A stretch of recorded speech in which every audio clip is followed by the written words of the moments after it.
Good morning. Good morning. Oh, that's so much better. To God be the glory for all the great things he has done. I am just kind of almost overwhelmed to be at this moment in this building at this time and with the people who are in this room. What an awesome ride it has been.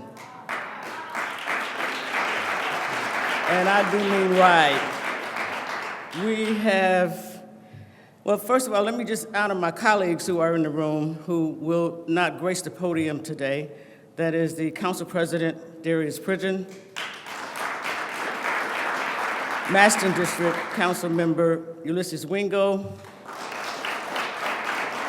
Erie County Legislative Chairwoman April Baskin,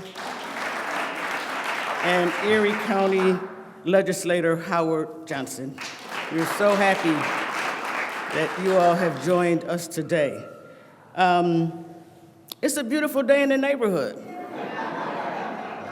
And it's even more beautiful because of the women who are in the room. And I don't want to say that disparagingly, because our Commissioner Higgins is here with us, and so is our governor. And I also want to give, a lot of honor to Melissa Wigglesworth, who runs this place and makes it happen every day. She is joined by her board chair, Dave Bush. Thank you so much for being here as well. I could spend a long time talking about the history of how this all came to be and the struggles that went in to making it happen. I do at this time want to honor Lumen Ross and Chuck Eaton, who have gone on before us, but I am confident the smiles from heaven are smiling down on us today. So I want to certainly be happy that we're at this point, but I know that in order to get things like this done, it takes a lot of people and a lot of work, a lot of dissension, a lot of cooperation, and a lot of advice sometimes when you don't even want it. I am intrigued by the fact that we're in this Science Museum, which is one of the most beautiful assets, and there are many of them in Buffalo, but this is one of them that we have in our community. And I noticed that this has been a theme for a while around here, and it's a good question. Why? Why? Why do we have to go backwards to rectify things that were torn down? Why do people make decisions that maybe not intentionally, but ultimately destroy people's lives? Why? That's a hard question to answer, because none of us were here when that beautiful parkway was torn up, destroyed. Some of the people and their ancestors may be still here when Woodline was cut off and they didn't have the ability to go from Jefferson, which is a commercial strip that got decimated, to Fillmore, which is a commercial strip that got decimated. Glenwood was cut off. All of these things not only destroyed people's lives, but it destroyed the economy of the east side of Buffalo. And again, when I ask myself the question why, I gotta believe that people didn't intend necessarily to do that. But sometimes when you're making decisions about what impacts will have on a community, you have to do a real community impact. You have to talk to the people. You have to understand the economy. Just like we do environmental impact studies for why we need to restore things, we need to do environmental impact studies before we take things down too. We really do need to do that a little bit better. And it's my hope that as an elected person in the responsibility to try to help make some of these decisions happen, I don't think any other decisions should be made unless we weigh in what impact will it have on the people who live there. And not immediately, but in the long term. That's due diligence. That's the kind of work that we have to do. And by the way, that's the kind of leader that we have now as governor, who will make a lot of really great calls, but it's all about how it impacts the people who live in and around the immediate areas. If it's education, if it's health care, if it's transportation issues, if it's construction issues, no matter what it is, the passionate woman that we have as our governor will think, how does this impact the people in the state of New York before I make this decision? For that reason, I am super proud to have her as the first woman ever in the history of New York State to be the governor, Kathy Hochul. And let me just say this is no disrespect to anybody else that has served. By the way, God bless you and thank you for your service. But now you will see how service really looks. It's an action word. It's an action word. It's doing something, not talking about it. It's doing something, and that's why we're here today, because our governor, Kathy Hochul, has decided to move this from a conversation to action.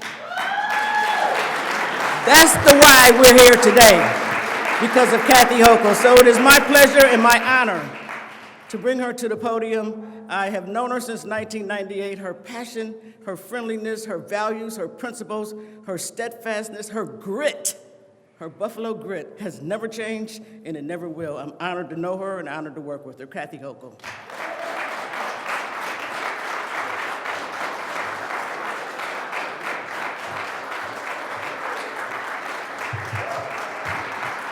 Thank you, Hochul. Thank you.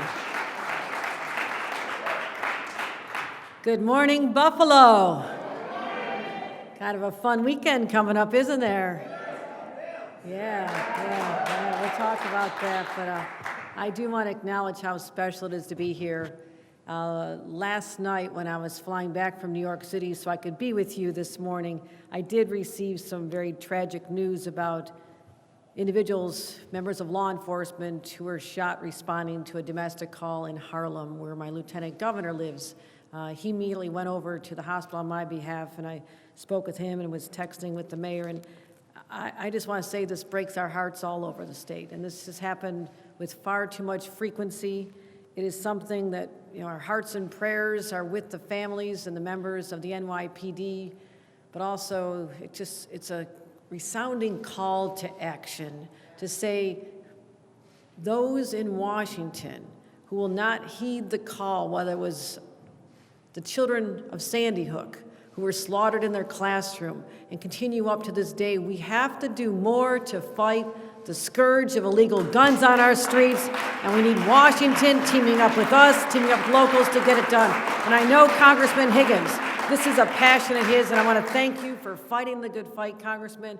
And if we could only get the others to open up their hearts to realize that it does not have to be this way, because these guns, despite our tough laws here in the state of New York, and we're proud of them, they're coming in from other states. They're flooding our streets. And I have pledged the resources of the New York State Police to become embedded with NYPD and others to help them. In fact, we've tripled, just a week ago in our budget, tripling of funding for this gun interdiction effort, because they're coming in from Virginia and Maryland and coming in from Pennsylvania to our very streets. And we have to do whatever we can to protect our neighborhoods. So we are all grieving as New Yorkers. We are all grieving today, so please keep them in your prayers as we continue to find ways to deal with gun violence in all of our cities and also throughout our state. So our hearts are with them. It's also a weekend we talk about our infection rates. I'm going to just do a little, I don't want to say a commercial announcement, but it is a very good day to be able to say that we're starting to see the downward trend in COVID infections. Western New York and upstate have lagged a little behind, but we saw that coming. New York was hit hardest first, and we knew that they would start seeing a downward trend sooner, a downward trend, and not just in infections, but also in the hospitalizations, something I talked to our local leaders, particularly our county executive, we talk about it on speed dial, and I want to thank him for his steadfast leadership through this pandemic, because we have talked nonstop about how we can protect people here, but also increase our hospital capacity, something we've been continuing to fight to do. So we are seeing improvements. Erie County is down. Our positivity statewide, the second day in a row, we've been under 10%. I'm telling you, 2 months ago, we would have said 10%, sound the alarms. But when we have 23% statewide a few weeks ago, this is extraordinary progress, and it's coming our way here. So So that is what we're doing here today, as well as my chance to say hello to all the elected officials who I have such respect for. And to have, I hope you all recognize that this is a very big deal, to have the majority leader of the New York State Assembly, our very own Crystal Peoples-Stokes, is a source of power and might that you do not want to underestimate, because when she wants something done, here we are. And I want to thank her for all she does and her friendship for many, many years as we've been in the trenches together in local government and moving upwards as well. Also, as I mentioned, our Congressman Brian Higgins. It was a decade ago we sat together in Congress, and sometimes we just shook our heads and said, what are they doing? But you have been in there fighting on the front lines to bring quality health care and good jobs to Western New York, and to make sure that we make the right decisions and undo the wrongs of the past. So thank you for just your friendship, but also just being that voice, that steady voice of reason that we've needed here for so long here in Western New York. Let's give a round of applause for Congressman Brian Higgins. And our powerhouse senators. First of all, Tim Kennedy, you know what it's like to be the chair of the New York State Senate's Transportation Committee? I was on Long Island yesterday. I'm talking the far end of Long Island. Like, oh, do you know Senator Kennedy? Everybody knows, because they want their roads fixed, Senator. They're coming after you, too. So you think the potholes here need a little help? You should try the Long Island Expressway. And it's a pretty bumpy ride. So, Senator, thank you. We've worked together for a long time as well, and it's great to have you in that position. And another individual I work with from his local government assembly and now is a senator, Senator Sean Ryan. He has been such a person with a true progressive heart to make sure that we're fighting for the causes that are so important to his constituents, but people all over the state. I want to thank him for his leadership, and that is our Senator Sean Ryan. As I mentioned, County Executive Mark Poloncarz, we have a lot to do. We're working on some other important items these days, and we'll get those over the finish line. Our chairwoman, April Baskin. It's great, April, it's great to see you again. So wonderful to see you in that position. Legislator Howard Johnson's here. Howard, good to see you. He's my own legislator. Darius Pridgeon, who's not just the council president, but he's also my spiritual leader, and I want to thank him for helping me through some tough times in my life. You truly have been there for me as well as the people of this community, and I want to thank all of you. And Ulysses Wingo, City of Buffalo as well. Ulysses, great to have you here. And I want to thank our hosts here. This Science Museum, this is a homecoming for me. I came here as a child. I came here with my own children. They participate in those summer programs where you get to drop your kids off for a week at a time, which for their educational benefit. But this is a wonderful place, and it continues to evolve and just be that place of great stimulation. We're inspiring the minds of so many children and adults just to be in awe of nature's wonders. And I want to thank Marisa Wigglesworth for being the president here for such a long time, and David Bush, the chairman, as well. So thank you for our hosting here. And we never forget our fighters in the community, the people that are on the ground who make things happen by sheer will sometimes. And I'm talking about a woman, Stephanie Jeter, restore our community relations, and all of her partners. Unbelievable, Stephanie. Unbelievable. Now you can stop calling me about this one. I know you have other ones, but that's all right. That's right. And unfortunately, just before we came here, we got word that there's a health problem within Mayor Brown's family, someone he needed to attend to. So he would have been here to celebrate this important milestone, this announcement, and we'll certainly see him at many, many, many more opportunities to showcase what we're going to continue doing here in Western New York. So let's talk, and what are we doing here in Western New York? Let's talk about these pictures. I mean, this is snow on the ground. This street even looked beautiful with snow on it. I mean, that is spectacular to see what we had come from, Humboldt Parkway and the great history. And I was reading up an article about the genesis of the whole concept of putting in a massive highway through this beautiful tree-lined home for hundreds and hundreds of Western New Yorkers, people who lived in the city of Buffalo.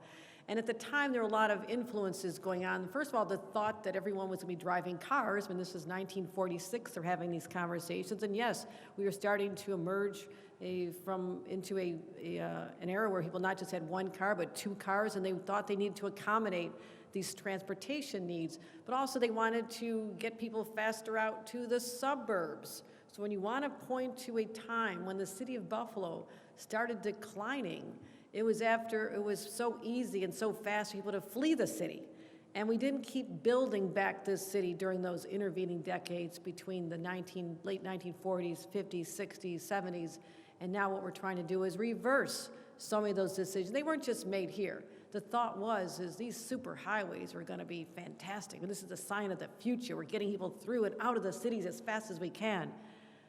But that was so painful, not just for the hundreds of people whose lives were disrupted and turned upside down. I was reading past articles on this, and they said, yes, there was community opposition to it, but they were overshadowed by the politicians and the local media that thought this was the greatest thing that they could have thought. It was to tear down a tree-lined boulevard where there are homes and churches and businesses, and to make it into this infrastructure that we're trying to undo the wrongs of the past.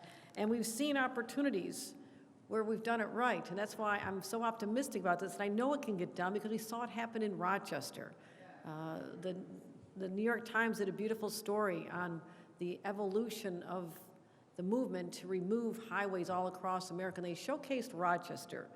And what you see now in the site of the former Interloop there was, first of all, they had room to expand the beautiful Strong Museum of Play. If you have not taken your kids there too, after you've seen everything here, go to Rochester. It is gorgeous. It is gorgeous. They had room to expand there. Affordable housing, supportive housing, townhouses, a neighborhood. It is stunning, and it also understood that there could be tremendous pressure for gentrification if you didn't build the affordable housing as part of it immediately. So people who want to live there in beautiful new homes, these are stunning. I walked through the apartments. I saw what was being done, supportive housing for veterans and others who've been identified as places and individuals who need help. We did that in Rochester on the very site where there had been a highway not unlike the one right outside these doors. That's what gives me hope. It's been done before with great success.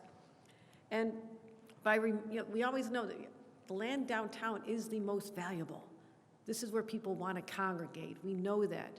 People see the possibilities, just as I have, growing up in an area where the people used to say, the last one out of town, turn out the lights. We've come a long way from that attitude. We are optimistic now. We see a better future.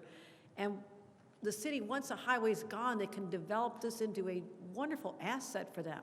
To take something that had just been an eyesore and people just got used to it, never even questioned why it's even there in the first place, something we just accepted. We're no longer just accepting things because they came before. We can't always assume they did it right the first time, as Majority Leader pointed out. So building back a city, it's a multifaceted approach, and there's no examples where the quality of life in a community or neighborhood improved when they put a highway in, but when you remove it, bam, it happens like this. As I mentioned, people congregating, children playing, what we can do with parks and linkages, but also the jobs that are created doing this, critically important as we're coming back after this pandemic, so I'm excited about that aspect of it, as well as just the thought that this place matters. It matters enough, the people matter enough that we're going to reconnect, reunite the neighborhoods. So there's economic, there's psychological benefits, there's environmental benefits that come from removing this asphalt structure, as well as just the social opportunities for interconnection. And that's why when I spoke about infrastructure in my State of the State address and in my budget, I say most people don't get real excited about the words infrastructure, maybe other than guys in the front row over here. That's all they talk about. But to me, infrastructure means connections. And I know this because I worked for 14 years in local government. And I saw what a road could do, or the harm a road could cause depending on how it was placed. I also knew that there were strong needs for water lines, sewer lines, infrastructure. And when you do that, you're taking care of very basic needs. And for so long when I was in local government, we were always saying, Albany, please help us, can you send some money? And it felt like we were always crying to deaf ears. And now I'm in a position to say, I understand local government.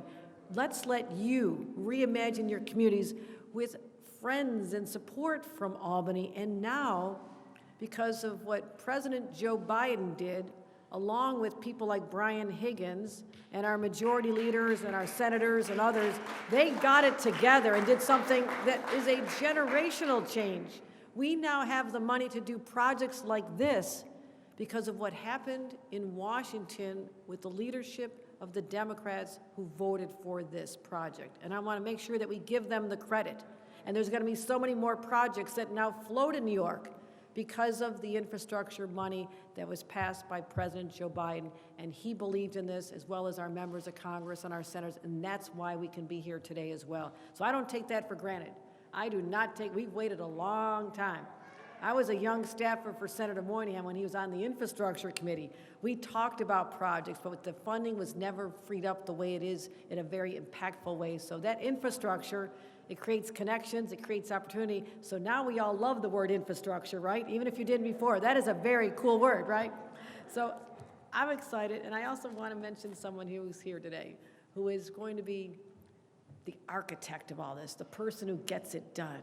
And if you do not know this other power woman that was referred to earlier, you need to get to know her. This is our incredible DOT commissioner, Marie-Therese Dominguez. And what she has done already, Commissioner Dominguez and I sit in an office sometimes and we just say, what great things can we do together? Let's reimagine infrastructure and how it can transform people's lives. And I know that other states are envious of the leadership that I'm blessed to have in this commissioner. So let's give a special round of applause to the person who's going to make it all happen, and that is Marie-Therese Dominguez. So I'm going to conclude. I seriously have pages of other Western New York announcements, but I'm going to just tease them out. And we're going to, because I want to have more reasons to keep coming back here, especially when the weather gets a little better. So we have many more projects, and we will be talking about the Outer Harbor. We will be talking about the DL&W terminal. We will be talking about other highways. We'll be talking about major investments on the east side of Buffalo in particular. Large sums of money will come bringing here.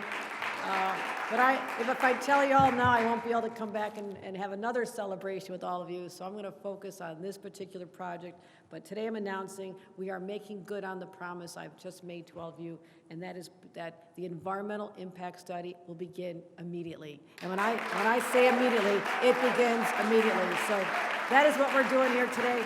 Proud to have everybody here. Let me bring up Mr. Transportation himself, Senator Tim Kennedy.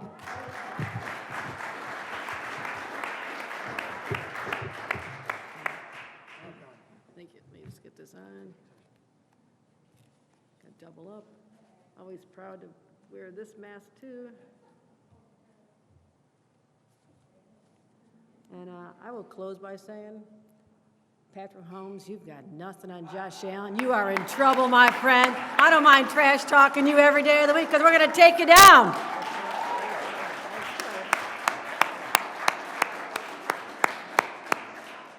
Go Bills is right, Governor. Thank you so much, Governor Hochul. How about another round of applause for Governor Kathy Hochul? I don't know where do I begin, Governor. I am just so honored to be in your presence here. This is a homecoming for the governor here today in Buffalo. Such a long time coming. I have so many wonderful things to say about our governor, and I would be remiss if I just didn't say a number of them, because we are traveling all around the state, and we're dealing with transportation issues all around the state. And no matter where I go, people say to me, Governor Hochul is incredible. She's amazing. She's making all the right decisions. I can't believe what leadership, real leadership looks like. She's providing that real leadership. And you know what I say to them? You're learning what we've known for a long time. Governor Kathy Hochul, thank you for everything that you're doing all across New York State. It is brilliant to see the eyes that you're opening, the hearts that you're opening, the impact that you're having. And right out of the gate, in a very short period of time, Governor Hochul is demonstrating to the state of New York and to the nation who are all watching what it means to lead. Thank you. It's really an honor to work with you. And welcome home. Welcome back to Buffalo. This issue has been a very important issue for you personally, for our community, for many years. For generations, unfortunately, our community has suffered because of the impact of bad decisions of the past. Today we're here under Governor Hochul's leadership to rectify those bad decisions, to make good on Governor Hochul's promise to reimagine, to reinvigorate our communities all across New York State. And, you know, again, as the governor mentioned, as transportation chair, I move around the state. I too was in Manhattan last night, Governor. I was with law enforcement at the Irish Echo Law Enforcement Award ceremony, introducing the PBA president, Tom Mungier, as the leader of 2022, and with many law enforcement officials from across the city of New York. And our heart breaks, Governor, for the tragedy that ensued down in the city of New York, where one officer was killed, another critically injured, and our hearts and our prayers are with them and their families today. I will tell you, law enforcement knows that they have a partner in Governor Hochul. They were talking about it last night. Tom Mungier said, what a difference Governor Hochul is making. She's investing in law enforcement. She's investing in our communities. She's helping our communities take our communities back. So Governor Hochul, thank you again. And as it pertains to this issue today, while we're here, Governor Hochul is moving this important issue forward. Not long ago, we stood right here, Congressman Higgins, Mayor Brown, Majority Leader Peoples-Stokes, and I, and our other colleagues in government, calling for this exact initiative that Governor Hochul announced today to take place. Moving this project forward, the EIS, the investment in an environmental impact study that will allow this project once and for all to move forward. Without the EIS, this project is stalled. And unfortunately, for years it has been. Governor Hochul has made this project, the 33, reclaiming, reconnecting the east side of Buffalo, her priority. It is our community's priority. And today, with Governor Hochul's announcement, this priority is moving forward. As chair of the Senate Transportation Committee and the senator representing this community, it's music to my ears. And we've worked aggressively with the federal partners, Congressman Higgins and others, to streamline this environmental review process with the Federal Highway Administration. Because when federal and state money becomes available for projects like this, we have to be ready to put shovels in the ground. And anyone who lives in this community understands just how deeply this issue impacts it. When we're talking about the issue of the 33, we're talking about reconnecting neighborhoods that have been fractured by historical injustices and poor planning. We're talking about bringing property values up for longtime homeowners and businesses back to life that have been decimated by the creation of this roadway. And perhaps most importantly, we're talking about the health and well-being of the community directly impacted by this eyesore, finally putting an end to the respiratory illnesses that have plagued residents close to the 33 due to high-volume traffic. It's an economic issue, it's an environmental issue, it's a quality of life issue. And I'd be remiss if I didn't specifically recognize Stephanie Barber Jeter, the chair of ROC, and Karen Stanley Fleming, the coalition's executive director, and the members of the Restore Our Community Coalition who have worked together for so many years with these amazing women leaders. These women have been championing this project, words that don't even give it justice. The only way to truly explain their dedication, their perseverance, their passion for this project is to look around and see where we are today. This progress, this moment here today with Governor Hochul says it all. And I thank the coalition, I thank these extraordinary women for your leadership. And you know what? Our community was listening. Majority Leader Crystal Peoples-Stokes was listening. Governor Hochul was listening. Congressman Higgins was listening. Our county executive, our chairwoman, our legislators, our council members, our council president, our senators, our mayor, we were listening. And we've been standing shoulder to shoulder to make sure that this issue with the Restore Our Community Coalition finally takes root. So as Rock says it best, we must reimagine, redesign, and reignite. And so today, with this news that Governor Hochul announces here today, we're doing just that. And I am so proud to stand here with you and to make this announcement. It is my honor and distinct privilege to announce and to invite our colleague, our leader at the federal level who has fought tooth and nail for many, many years to get projects like this moving forward, to get funding for projects like this in the pipeline. When the federal government was stalling on infrastructure, it was Congressman Higgins leading the way, talking about trillions of dollars. Finally, we got that movement because of his leadership. It's my honor and privilege to bring up our friend, our leader, Congressman Brian Higgins.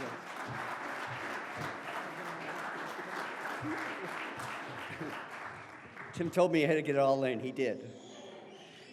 I just want to let you know, I dress to be outside, unlike the rest of you. Governor Kathy Hochul, our friend, we are so proud of what you have done under difficult circumstances in a very short period of time. It is incredible. I always say you're motivated by big challenges, and you're inspired by good people, Stephanie and so many other people from this community, and good ideas like this one here. If you look at the historical record about the Olmsted Park system, Frederick Law Olmsted, long before he was a landscape architect, was a public health worker in the Civil War. And he believed that there was a philosophical role to parks. He believed in the healing power of parks. And when he came to Buffalo in 1868, we were at the end of a pandemic. It was cholera, a waterborne gastrointestinal disease that killed thousands of Western New Yorkers. So city leaders said, you know, post-pandemic, we have to do something that's more ambitious. Let's not build a park. Let's build a park system. The Olmsted Park system. 850 acres. More acres than Central Park in New York City, which he also co-designed. But the interesting thing about the Olmsted Park system is that there are no gates, there are no fences, and there are no walls. And that is deliberate, because Olmsted said that if the parks weren't available to everybody, they didn't really mean anything to anybody. So the Olmsted Park system is 6 parks, 6 beautiful parks, but 7 parkways in 8 traffic circles to make those parkways more functional and more accessible to more people. And if you look at the historical record of the 7 parkways, there's an asterisk next to Humboldt Park with one word: lost. Look at that beautiful parkway, taken from the people of this community. And when you look at what we learned in the pandemic, the fragility of American society and the American economy, the inequality, the lack of social justice, this, the vision of Stephanie and so many others, and Crystal, energized by the get-it-done attitude of our governor, our new governor, is an extraordinary day. If these expressways were not designed by Robert Moses, they were influenced by Robert Moses. Didn't care about anything the governor had mentioned earlier. It was about the transfer of wealth from the city to the suburbs. The community be damned. You took away this to create that? No more. Not under Governor Hochul. Not under Governor Hochul. She is committed to this. She's committed to this community, and she is committed to righting the historical wrongs that have been done to this community. So this is an extraordinary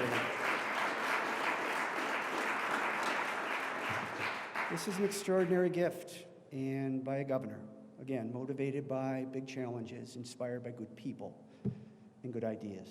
This is a damn good idea. Thank you. My pleasure to present to you State Senator Sean Ryan.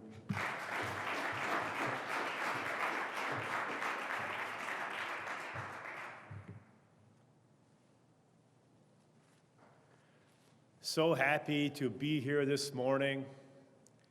How long have we been talking about fixing the Kensington? How long have we been talking about fixing the Skagakwadah? How long have we been saying, why'd they do that? So Congressman Higgins lays out a compelling history lesson, but our history is important. We had beautiful parkways. And what did our parkways do? They connected our neighborhoods. Delaware Park to MLK Park, a quick walk or a bike ride. What do we have now? Highways that divide us. And we all know that the transportation policies of the 50s and the 60s were designed. And they were designed to create and to enforce segregatory housing boundaries. And those boundaries persist today. And history matters. So on the west side, we kept our parkways, Chapin, Lincoln, Bidwell. When the pandemic occurred, just like Olmsted had planned, our parkways were crowded. It gave people a respite. You can get out of your house. But what did the people have on the east side? Did they have this? No, they had this as their respite. And it's a historic wrong, and I'm so happy to hear that we're taking the steps to fix those historic wrongs.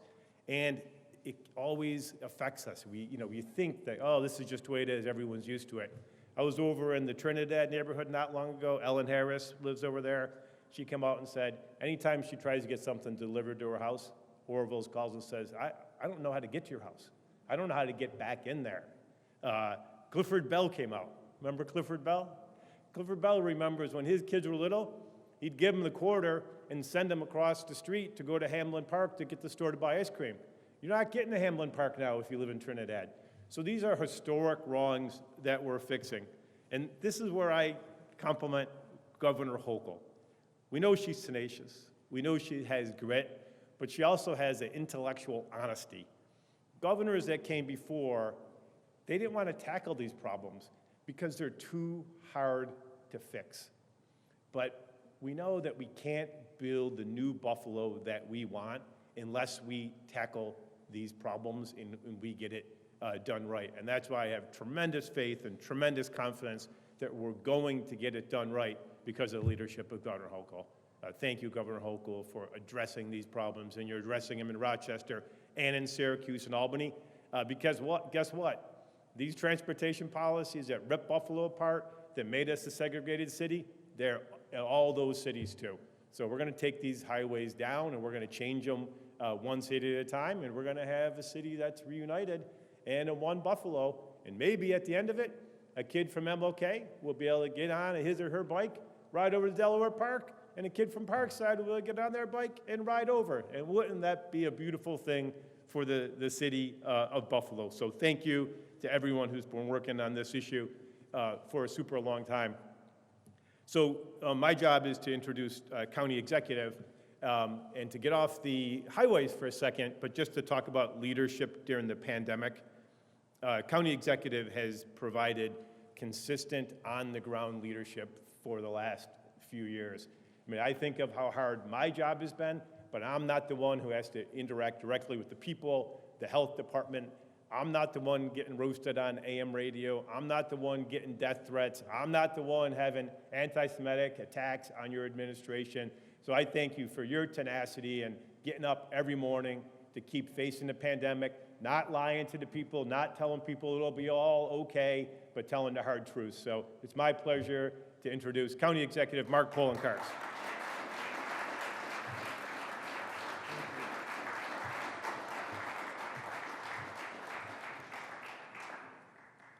Thank you, Senator Ryan. I really do appreciate those comments, but those are some of the same comments I was going to say about Governor Hochul, because even before she was governor, she was in the trenches working with all of us in Western New York to address the issues associated with the pandemic.